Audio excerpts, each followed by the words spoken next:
So this is just my camera crew. We in the process of a documentary. I'm Monty, by the way. My name is Monte Pollard. I'm from Washington, D.C., and I'm 28 years of age. I work for the Mayor's Office on Returning Citizen Affairs as a Community and Service Specialist. Mayor's Office on Returning Citizen Affairs, Mr. Pollard speaking. How can I assist you? So I reach out, I conduct my outreach, I tell my story, I tell the absolute truth, the honest truth about everything. There's no such thing as personal business with me because I want people to understand that change is possible. Ward 5, where I was born and raised, my stomping grounds, if you will. When I was 11 years old, I started to do the little kid stuff, throwing rocks, breaking glass, just doing everything under the sun that I thought was how the big boys play. Then it started to get deep. I started gambling. One day, I won around $300, and this guy walked up to me and said, "You want to turn that into $1,000?" Of course I do. And he opened his hand, and it was drugs in his hand, which I later found out. And he was like, "All you got to do is stand right here, and when people come to me, I'll just tell them you got it. They're gonna give you some money, and you just give them the drugs." And I was like, "That's it?" He said, "That's it." I was selling drugs from, I didn't even realize till today. I was selling drugs from 12 to 21 years of age. As the money got bigger,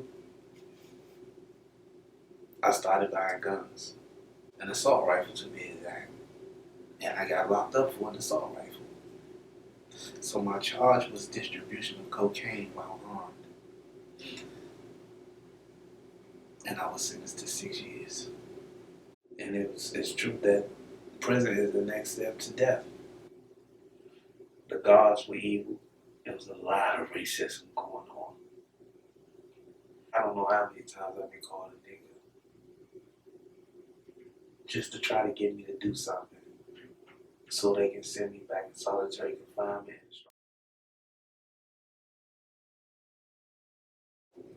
Solitary confinement, I felt as though it started to turn my heart cold. They just want you to sit in there and really rock. I had no programs available to me, no educational programs, nothing that'll get me prepared to come out here into society. I was in my unit playing cards. One of the guards walked up to me and told me I had to go to the chapel. So I'm praying as I'm walking, like, I hope it's not my brother, I hope it's not my brother. As soon as I get in there, the chaplain, he asked me, am I Monty? Am I Monte Pollard? I said, yeah.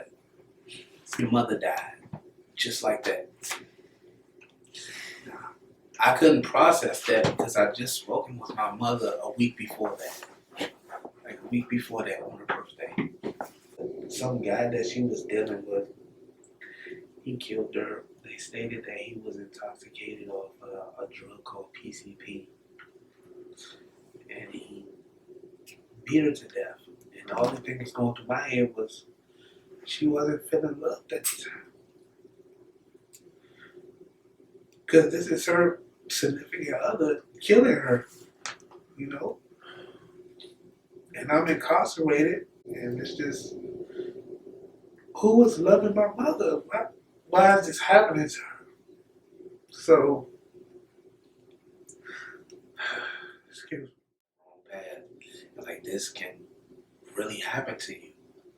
The closest person to you can be taken away from you, and there's absolutely nothing you can do about it. It's just really like I'm out here all alone. But I know I'm not because I have my faith. That's why I like to say that my saying is taking one day at a time. You know, one day at a time. When I left prison, I was lost. I felt like a baby. I didn't know anything. I didn't know anyone. The number one challenge, homelessness, unemployment, no source of food, transportation, substance abuse.